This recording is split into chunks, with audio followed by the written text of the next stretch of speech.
जाएगी।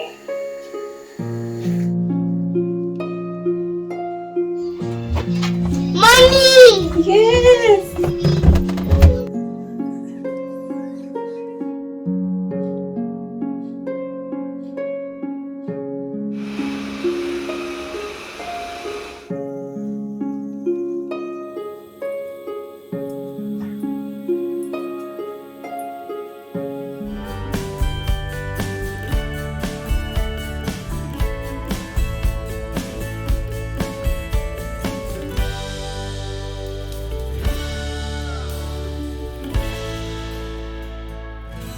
Hi everyone, Namaskar, Salam, Sat Sri Akal. Welcome back to Deep All in One channel.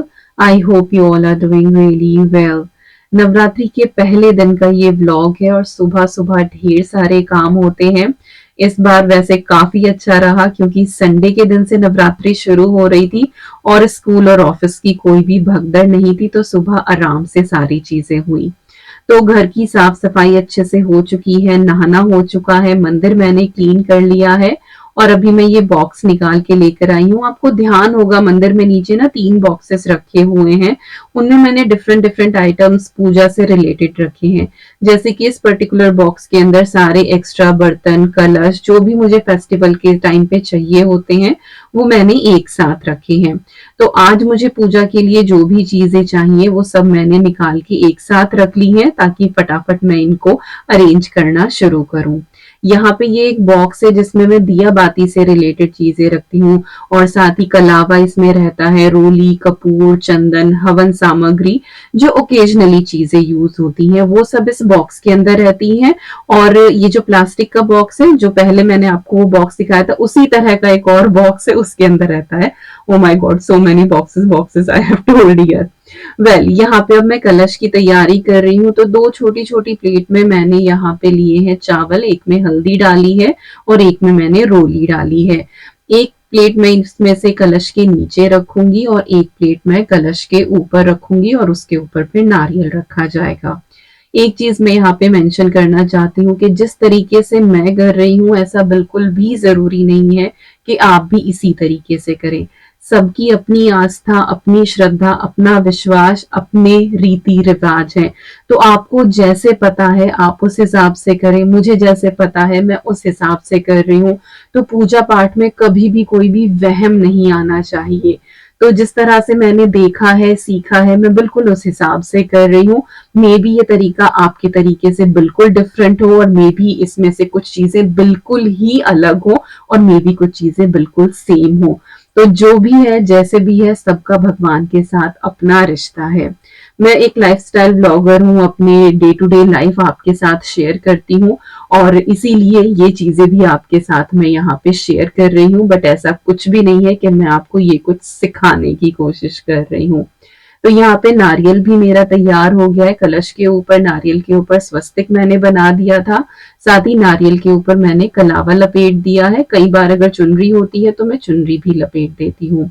कलश के अंदर थोड़ा सा गंगा जल और फिर सादा पानी डाल के मैंने कलश को भर लिया है। थोड़ी सी मैंने उसके अंदर चीनी डाली है और जो रोली वाले चावल थे वो मैंने नीचे रखे हैं और हल्दी वाले मैं कलश के ऊपर रखूंगी। इसके बाद कोई भी लंबे पत्ते अगर आपको मिल जाए, वैसे तो अशोक के पत्ते या फिर आम के पत्ते वो आप लगा सकते हैं, लेकिन यहाँ पे दोनों ही अवेलेबल नहीं है। लेकिन हमारे पड़ोसी के यहाँ पे ये पेड़ है जिसमें कुछ कुछ ऐसे ही लगते हैं ये, और सारे पौधे सब कुछ भगवान ने बनाया है। तो जो अवेलेबल है वो मैं इस्तेमाल कर लेती हूँ और हाथ जोड़ के माफी मांग लेती हूँ अगर कुछ भूल चूक हुई है तो भगवान हमें माफ करें। तो कलश मेरा रेडी हो गया है। इसके बाद मैंने हवन कुंड में हवन सामग्री डाल दी है और साथ में मैंने इसमें कपूर और लौंग डाल दी है। हवन सामग्री के अंदर सारी ही चीजें मिली होती हैं तो कुछ भी एक्स्ट्रा डालने की जरूरत नहीं होती है। इसके बाद अखंड जोत के लिए मैं बाती तैयार कर रही हूँ।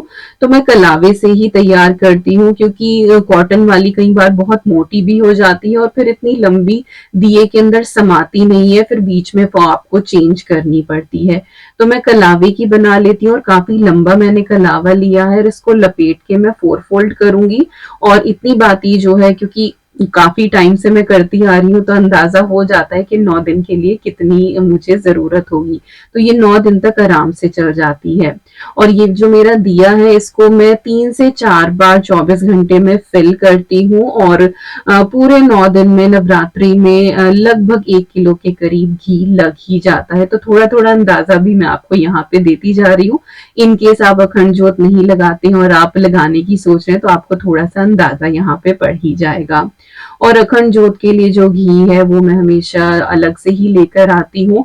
घर पे भी वैसे बना ही सकते हैं, बट मैं जोत का अलग ही रखती हूँ, क्योंकि पता नहीं लगता, कई बार कुछ भी चम्मच वगैरह उसमें खाने पीने की लग जाए तो बिना बात वहम पड़ ही जाता है। तो ये मंदिर का मैं अलग ही रखती हूँ। इसके बाद यहाँ पे प्रसाद के लिए मैंने ड्राई फ्रूट और फ्रूट्स रख लिए हैं। और जो ये छोटी बोल और प्लेट्स हैं, ये चांदी की है, और ये मैं फेस्टिवल के दौरान ही निकालती हूँ भोग और प्रसाद रखने के लिए।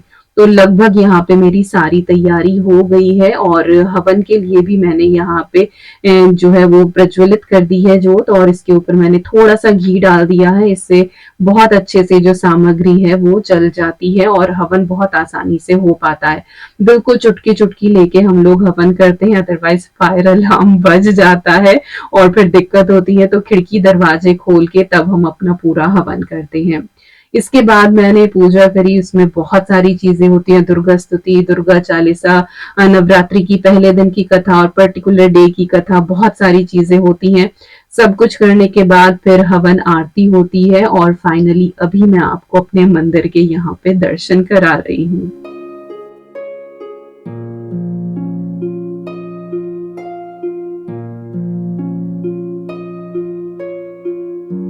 और सारी पूजा पाठ होने के बाद ये जो हवन कुंड है, इससे मैं पूरे घर में एक बार धूनी दे देती हूँ। जब घर पे वैसे हवन होता है तो खुद से ही वो चारों तरफ जो हवन की खुशबू होती है वो पूरे घर में हो जाती है। लेकिन यहाँ पे तो बहुत थोड़ा थोड़ा करके करना पड़ता है। अगेन वही फायर अलार्म वाली बात है।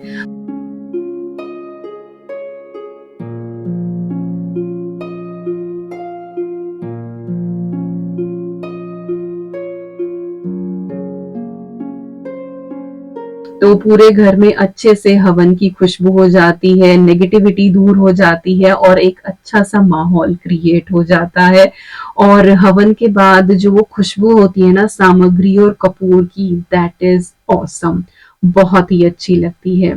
और बस ये सब होते होते 10:30-11 तो बज ही गए थे। इसके बाद फिर मैंने चाय बनाई थी और चाय पी थी, और ईवी को भी आप यहाँ पे देख ही लीजिए, जिसको पूरी मस्ती चढ़ी है।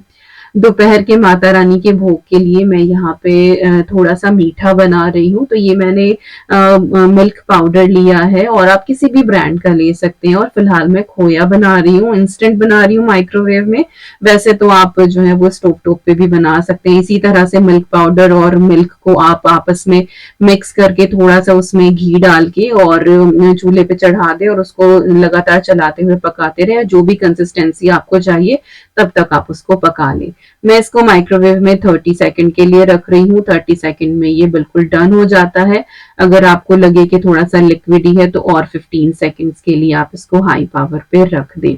तो ये देखिए यहाँ पे जो खोया है, जितना मुझे आज की रेसिपी के लिए चाहिए वो परफेक्टली डन हो गया है। गर्म है अभी काफी, बस इसको मैं एक बार यहाँ पे चला रही हूँ।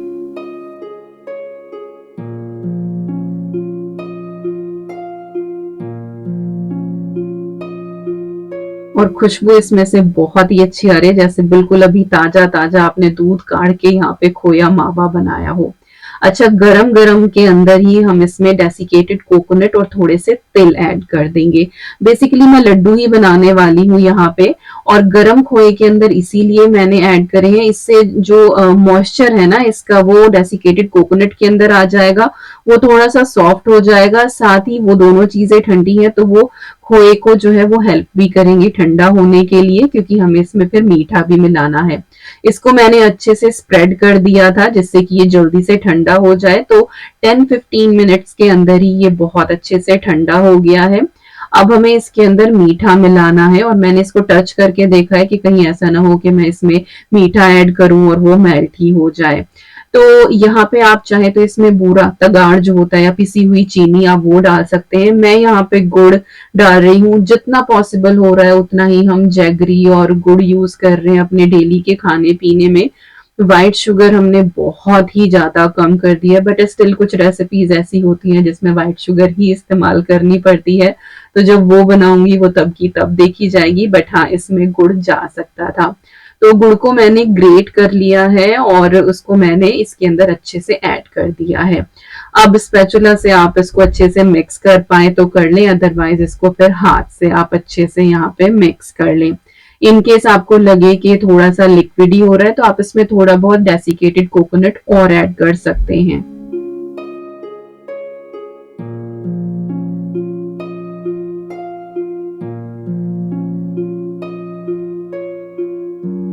तो यहाँ पे हमारा मिक्स बिल्कुल अच्छे से तैयार हो गया है और इसका मैंने यहाँ पे एक लड्डू बना के देखा है कि वो अच्छे से फॉर्म हो रहा है या नहीं। तो लड्डू जो है वो अच्छे से बन रहा था, लेकिन इसको नीट लुक देने के लिए सबसे पहले तो मैं हाथ धुल के आऊंगी और उसके बाद हाथों के ऊपर थोड़ा सा मैं घी लगा के और तब इसकी एक एक बॉल लेके और इसको अच्छे से मैं लड्डू बनाऊंगी। इससे इसके ऊपर एक शाइन भी आ जाती है। साथ ही जब आप लड्डुओं को एक साथ रखते हैं तो वो एक दूसरे से चिपकते भी नहीं है। और 3 से 4 दिन तक फ्रिज के अंदर ये वाले लड्डू बिल्कुल सही रहते हैं, इनका कुछ भी नहीं बिगड़ता है। बाकी घर में अगर मीठा खाने वाले हो तो ये 1-2 दिन में ही चले जाते हैं। तो सारे लड्डू यहाँ पे बनके हो गए हैं तैयार और इनका मैं माता रानी को भोग लगाऊंगी और शाम को फिर चाय के साथ हम ये एक एक लड्डू लेंगे। और जैगरी का जो फ्लेवर है ना वो बहुत ही अच्छा आया है, हालांकि देखने से बिल्कुल भी नहीं लग रहा है कि इसके अंदर गुड़ डला है। अब मैं आपके साथ शेयर करने वाली हूँ एक बहुत ही अमेजिंग सी चीज, जो कि एक कोलेब्रेशन है यहाँ पे और ये बिल्कुल राइट टाइम पे आया है। आपको शायद ध्यान भी होगा, दो हफ्ते पहले मैंने आपको एक बॉक्स दिखाया था कि पार्सल आया है। तो पिछले 2 हफ्ते से हम इसको यूज कर रहे हैं और जब मैं 100% सेटिस्फाइड हूँ तब मैं आपके साथ इसका रिव्यू शेयर कर रही हूँ। और आपको पता भी होगा कि मेरे हाथ में बड़ी दिक्कत हो रही है। मैंने कई बार मेंशन भी किया है कि पोछा वगैरह लग नहीं पा रहा है, विकास के ऊपर ही डिपेंड रहती हूँ इन चीजों के लिए। तो मेरे पास ये ईमेल आया कोलैबोरेशन के लिए and I was like yes I need it. तो प्रोसेनिक की तरफ से मुझे ये रोबो वैक्यूम मिला है जो वेट एंड ड्राई वैक्यूम करता है और मोपिंग बहुत अच्छी होती है इससे। इसकी सारी एक्सेसरीज मैं अभी आपको दिखाऊंगी और हमने इसको नाम दिया है रामू काका। पहले वाले घर में मेरे पास रोबो वैक्यूम था, अगर आप पहले से मेरी वीडियोस देख रहे हैं तो इस घर में आने के बाद हमने बहुत कम यूज किया था, फिर मैंने उसको सेल कर दिया था। लेकिन ये वेट एंड ड्राई वाला मेरे पास नहीं था और ये अब आया है and it is working every day and working so good. तो सबसे पहले तो इसका ये यूजर मैनुअल है जिसमें सारी चीजें बहुत ही आसानी से लिखी हुई हैं, इजी टू असेंबल। कुछ भी ऐसा सच नहीं है इसमें कि आपको दिक्कत होगी। और वैसे तो इसकी ऐप डाउनलोड करनी होती है और उसी के थ्रू सारी चीजें प्रोसेस हो जाती हैं। It is very easy. तो यहाँ पे हमने इसका ये असेंबली कर दी है और ये है मेन रोबो जो आपके पूरे घर में घूमता है। हमारा रामू काका, जैसे पुरानी मूवीज में होते थे ना रामू काका जो हेल्प करते थे, तो ये हमारे आदरणीय रामू काका हैं जो आजकल बहुत ही हेल्प कर रहे हैं। तो मोप के लिए यहाँ पे ये इस तरह से दिया हुआ है जो आसानी से आप इसको फिक्स कर सकते हैं। साथ ही इसमें ये ब्रश आपको साइड में दिखाई दे रहा होगा, नीचे इसके व्हील्स हैं और सक्शन के लिए भी ब्रश आपको दिखाई दे रहा होगा। तो ये बॉटम पार्ट है और उसके बाद फिर इसको हम डॉग के ऊपर सेट कर देंगे।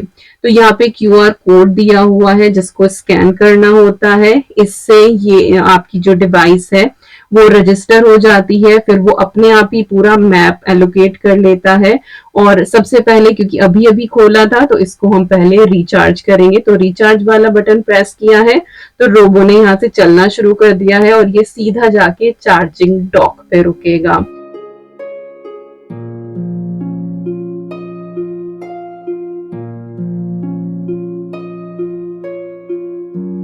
थर्टी डेज तक आपको इसको क्लीन करने की जरूरत नहीं है। ये सेल्फ क्लीनिंग मोड में रहता है कि क्लीनिंग करने के बाद वापस से डॉग पे जाएगा।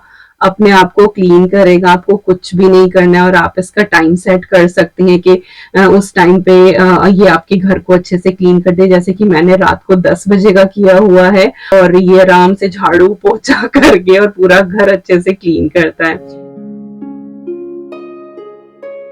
ये सारी इसके साथ एक्स्ट्रा एक्सेसरी आई हैं, लाइक 2 मोप इसमें एक्स्ट्रा आए थे और ये सारी चीजें इसकी स्पेयर थी। और यहाँ का भी मैं आपको मैकेनिज्म दिखा देती हूँ। तो ये छोटा सा एक पोर्शन है जहाँ पे ये डस्ट कलेक्ट करता है और यहाँ पे आप पानी डाल सकते हैं जिससे ये फिर वेट वाले ऑप्शन पे भी चलेगा। तो पहले ये वैक्यूम करता है, लाइक डस्ट कलेक्ट करता है और फिर वहां पे ये पोछा लगाता है। दोनों काम साथ साथ करता रहता है और बहुत नीटली करता है। मेरी आवाज से ही आपको पता लग रहा होगा कि मैं कितनी एक्साइटेड हूँ। और यस, यूज करने के बाद ही मैं आपको बता रही हूँ, ऐसा नहीं कि हाँ मेरे पास ये रिव्यू के लिए आया, मैंने इसके लिए कुछ पे नहीं किया तो मैं आपको ऐसे ही कुछ बता दूंगी। यूज किया है, अच्छे से काम कर रहा है और इसीलिए अब मैं आपके साथ ये शेयर कर रही हूँ। तो अभी हमने इसको स्टार्ट किया है और ये देखिए इसने फटाफट जो है वो क्लीनिंग करनी शुरू कर दी है। And EV was so excited. वो पहले तो नीचे बैठी गई, शी वाज थिंकिंग के ये कोई टॉय है और उसके जैसे ही वो उसके पास आना शुरू हुआ देन शी वाज लाइक नहीं नहीं उठ लो यहाँ से, ये तो कुछ और ही है, कोई टॉय नहीं है। But she was enjoying a lot.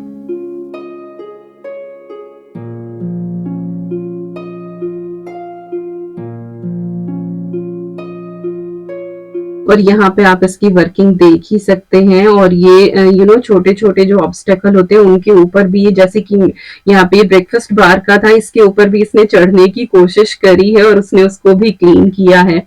Self detect कर लेता है अगर आपका जो है वो कारपेटेड फ्लोर है तो वहां पे किस तरह से इसको क्लीन करना है, या फिर जैसे हमारा लैमिनेटेड है तो यहाँ पे मोप और वैक्यूम ये दोनों चीजें ही कर रहा है। और हर कोने में जा जाके ये बहुत अच्छे से क्लीनिंग कर रहा है and I am so happy. यहाँ पे मैंने जो स्पीड है वो काफी तेज की हुई है, नॉट रोबोट की, क्लिप की हुई है। रोबोट तो अपना स्लो पेस में चलता है और बहुत अच्छे से क्लीन करता है। मैं इसका लिंक दे दूंगी डिस्क्रिप्शन बॉक्स में, साथ ही आप लोगों के लिए स्पेशल डिस्काउंट कोड भी है। इफ यू आर थिंकिंग कुछ इस तरह का बाय करने का तो आप चेकआउट कर सकते हैं। थोड़ा सा प्राइसी साइड पे है बट इट इज वर्थ। ये बहुत अच्छे से काम कर रहा है और मेरी तरफ से तो it is thumbs up, you can go ahead with this one. और यस, इट्स बीन 2 वीक्स और every night it is working और सुबह को घर बहुत अच्छे से क्लीन करता है ये और आपको कुछ भी करने की जरूरत नहीं है। और क्लीनिंग करने के बाद ये अपने आप जो है वो डॉक पे चला जाता है और फिर अपने आप को क्लीन करता है।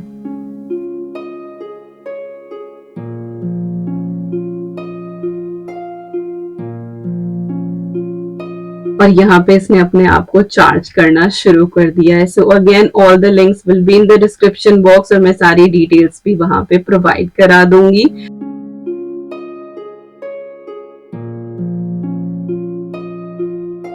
और बस अब शाम हो गई है और अभी मुझे शाम के लिए कुछ बनाना है। फास्ट सिर्फ मेरा ही है, विकास अभी इनका नहीं है, लेकिन मैं आज कुछ ऐसा बना रही हूँ कि हम सब ही खा लेंगे, क्योंकि अलग से बनाने का नहीं था। न जाने क्यों, शायद पहला दिन था, मेरे सर में थोड़ा सा दर्द हो रहा था तो एक ही चीज मैं ऐसी बनाने वाली हूँ कि हम सबका ही काम चल जाएगा।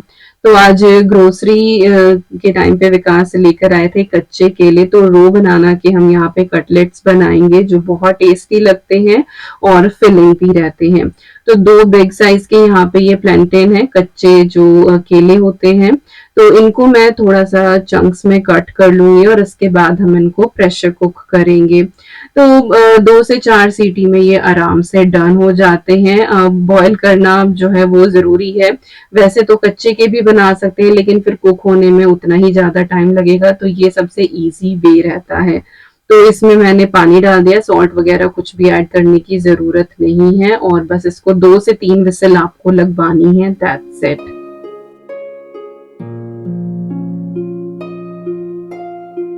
अभी यहाँ पे मैं फास्ट वाली चटनी तैयार कर रही हूँ, जिसके लिए मैंने थोड़ा सा तो खीरा लिया है, 3 मैंने यहाँ पे हरी मिर्च ली है, थोड़ी तीखी सी ही बना रही हूँ और साथ ही हरा धनिया लिया है। और पुदीना अगर आपके पास हो तो आप इसमें पुदीना भी ऐड कर सकते हैं। अच्छा, हमारे यहाँ फास्ट में जो भी चीजें खाई जाती हैं मैं वो ऐड कर रही हूँ। अगर आपके यहाँ पे इनमें से कोई भी चीज नहीं खाई जाती है तो आप उसको कंप्लीटली स्किप कर सकते हैं। तो अब मैंने ब्लेंडर जार के अंदर ये सारी चीजें जो चॉप की थी वो डाल दी है इसके अंदर। और कुकुम्बर से बहुत अच्छा इसके अंदर टेस्ट आता है, साथ ही इसमें पानी डालने की जरूरत नहीं पड़ती है फिर, क्योंकि उसमें ऑलरेडी इतना वाटर होता है। सॉल्ट ऐड करा है, थोड़ा सा भुना जीरा डाला है और थोड़ी सी मैंने रोस्टेड पीनट्स इसके अंदर ऐड करी है। इसके बाद खट्टेपन के लिए मैं इसमें नींबू का रस ऐड कर रही हूँ और इस तरह से हाथ के ऊपर करके मैं नींबू निचोड़ती हूँ ताकि जो अगर सीड कोई हो तो वो हाथ के ऊपर ही रह जाए, वो मेरे मिक्स के अंदर ना जाए। और बस इसके बाद हमें इस चटनी को जो है वो अच्छे से ग्राइंड कर लेना है। और इससे पहले कि आप लोग पूछे कि दीपिका ये मिक्सी कहाँ से ली है, तो ये मैंने इंडिया से ली है। जो पुराने व्यूअर्स हैं they all know, but channel पे कुछ लोग नए भी आए हैं, हमारी फैमिली से नए जुड़े हैं, तो उनको मैं बता देती हूँ कि मैंने इंडिया से ली थी। और यूके में इंडिया के जो अप्लायंस है वो चल जाते हैं, आई थिंक कनाडा वगैरह में नहीं चलते हैं, यहाँ पे वो चल जाते हैं, बस अडेप्टर आपको लेना होता है। अच्छा, इसका लिंक भी आपको डिस्क्रिप्शन बॉक्स में मिल जाएगा, मैंने ऐड किया हुआ है। और यहाँ पे देखिए हमारी जो चटनी है वो तैयार हो गई है और रंग इसका इतना अच्छा आता है ना, बस पूछे ना। और ये पीनट की वजह से है। तो ब्लेंडर जार में भी थोड़ा सा पानी डाल के रिंस करके मैंने ऐड कर दिया था। तो चटनी हो गई है रेडी, इसको मैं रख दूंगी फ्रिज में, ये ठंडी हो जाए। तब तक हम यहाँ पे कटलेट्स या फिर वड़ा या फिर जो भी आप बोले उसकी तैयारी करते हैं। तो जो केले हैं वो अच्छे से यहाँ पे उबल गए हैं और इनको बस अब हम निकाल लेंगे और इनकी पील्स उतार के इनको अच्छे से मैश करके इसका एक स्मूथ सा मिक्स रेडी करेंगे कटलेट के लिए।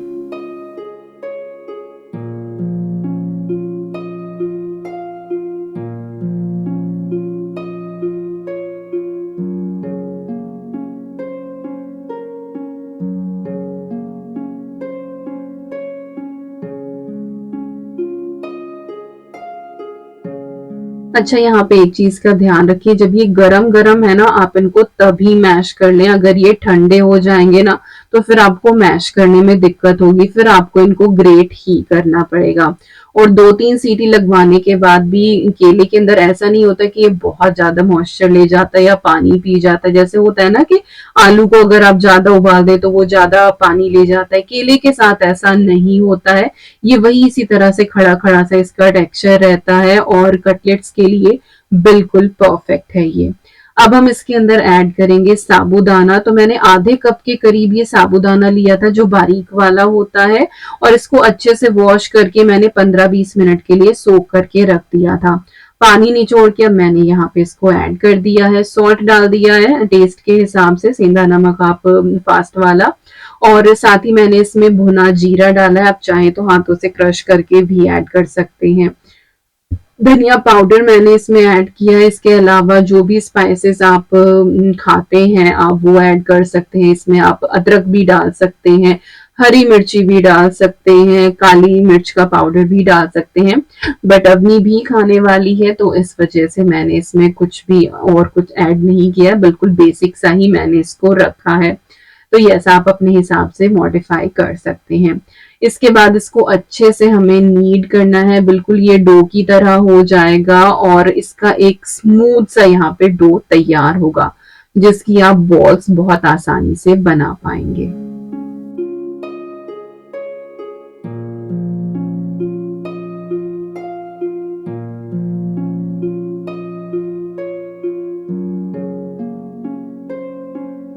और जितना हमारा ये डो यहाँ पे तैयार हुआ है इसमें 12 से 15 कटलेट बहुत ही आसानी से बन जाएंगे।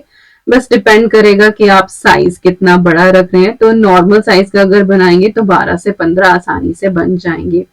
तो कुछ तो मैं यहाँ पे मेदू वड़े के जैसे बना रही हूँ और कुछ मैं यहाँ पे बिल्कुल राउंड फ्लैट जो टिक्की होती है उस तरीके के बनाऊंगी।